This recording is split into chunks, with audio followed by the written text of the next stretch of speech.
Hey everyone, this is Disturbed43216, and today I'm bringing you another album review. Today I'm going to be talking about the new Killswitch Engage album, Disarm the Descent. And this album is just absolutely incredible. It's the first album to feature original vocalist Jesse Leach since 2002's masterpiece, Alive or Just Breathing, which until this point had been my favorite Killswitch Engage album. But now, I don't know, this album is just amazing. It's probably the most technical and really heavy album that they've done so far. There's a lot of different things that we really haven't seen from them before. Like, there's a lot of guitar solos. There's more guitar solos on this album than on all their other albums put together, which is kind of surprising because you don't really expect guitar solos from Killswitch Engage. But they did a really good job. And I have to say, Jesse's vocals are better than they were before.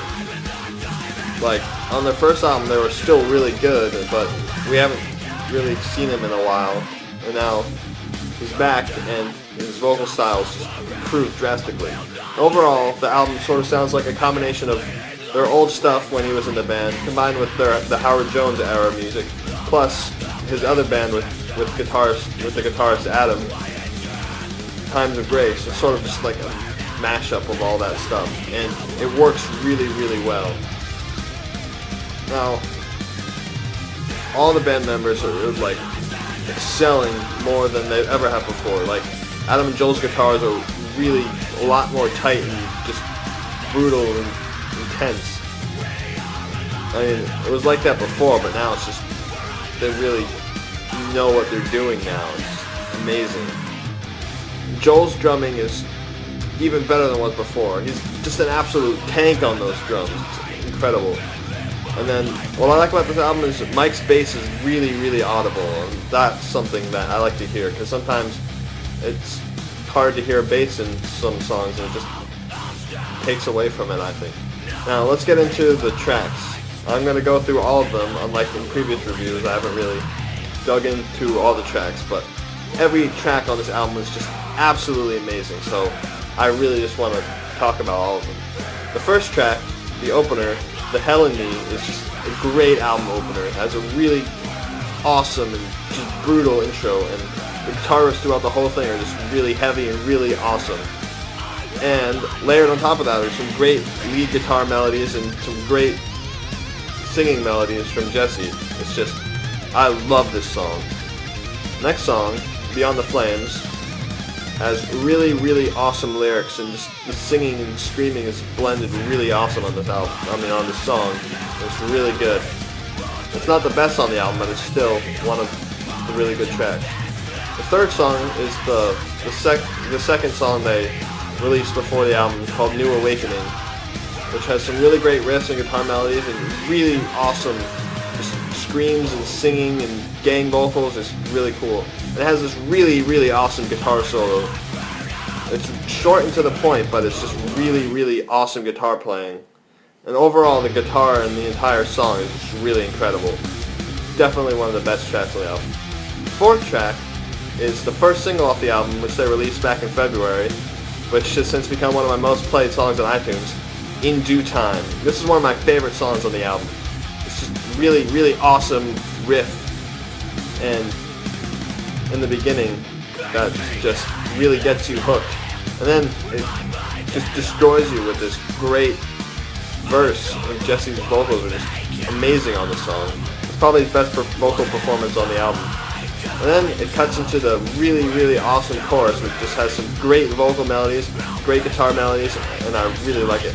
The bridge in this song is incredible. It's really uplifting lyrics and just makes you want to jump up and sing along. And then it goes into this really awesome solo, which when I first heard it, I was just blown away by it, because I wasn't expecting it, because I know that they don't really like to put a lot of solos in their songs. But the solo is just incredible. The next song is probably my favorite track on the album, A Tribute to the Fallen. It's got a really good song, and fuck, that's not what I wanted to say. Anyway, messed up. But, whatever. Really, really good song. I love this song. It has really incredible rhythm and lead guitar riffs, and just great lyrics, and just the way it's all put together is incredible. And then the bridge on this song just has this really amazing guitar riff, and just great lyrics from Jesse, and then it goes into this really, really cool solo, which is probably one of the better ones on the album. And then what I really like about the song is this cool, like, slow, like, calm outro thing they do in the end, where it's just like, it's really beautiful sounding. The next song is called The Turning Point. And it's just really crushing and brutal intro, and just destroys you, and then it has this really great melodic riff that comes in. The best part about the song is there's so many great guitarists in this song. And another cool thing is they brought back some backup clean vocals from Adam, which is kind of missing on their last album, and it works really well here.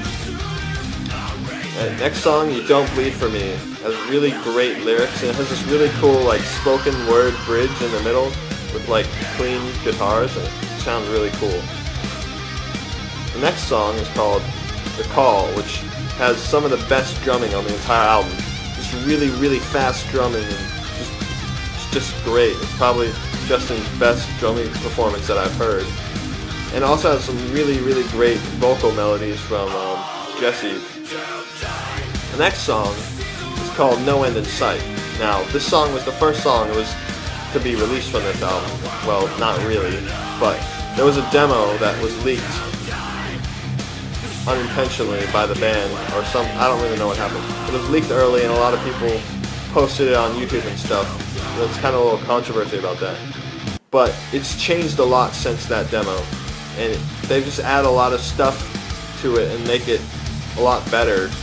There's a lot of new parts, and parts that were sort of like, in the original version, they were just sort of bland parts that should have had more in them, and they really added that. They added some new lyrics, added some new riffs and stuff, and more backup vocals. It sounds really great. This is actually the first song I heard off the album. I never heard any of the leaks, but the first time I saw them play live back in 2012, I guess that was last year, whatever. I saw them at Five Finger Death Punch, and they played this song live, and it was incredible. It's a really great show too. It's the first show in Boston that they did since Jesse came back to the band, and it was just a really incredible experience. Anyway, the rest of the song has some really, really cool riffs and this great alternating clean and green vocal thing that works really well in this song. Moving on, the next song, Always, is a ballad. It's really different from what Killswitch has done in the past. It's a lot slower and predominantly singing. Like, I know a lot of their sort of ballady songs where it's sort of a mix, but this is pretty much just straight up singing with some backup screaming, but it's just slow and really beautiful sounding ballad, and it's really different from what I've seen. And Jesse's vocals are really incredible on this song. Now the last song on the album is called Time Will Not Remain. It's a really, really great closer to this album. It's also really fast and heavy. It has this cool melodic intro riff, and then it has this awesome chorus and really, really good guitar solo. Now all the solos on this album are really good. I've had a hard time picking which one's my favorite, because I kind of like them all. I mean, overall, it's a really, really great album. I'd recommend it to anyone, whether you're a longtime Killswitch fan, a fan of metalcore, or just any metal. You should definitely check this out. It's probably one of the best albums they've done, and I would recommend it to anyone. Overall, I'd probably give this close to a 10 out of 10. It's just incredible. I mean, it's not the best album ever, but I give it close, like a 9.5 or something out of 10, because it's just an amazing album. It's probably one of my favorite albums I've heard so far this year, and I'm confident that it has a chance of being the best album of the year. I mean, there might be some great other albums that come out, yeah, we'll see, but I have my hopes up for this one. Anyway, I hope you liked the review. Like the video if you liked it, and if you want to see more, please be sure to subscribe. Thank you very much.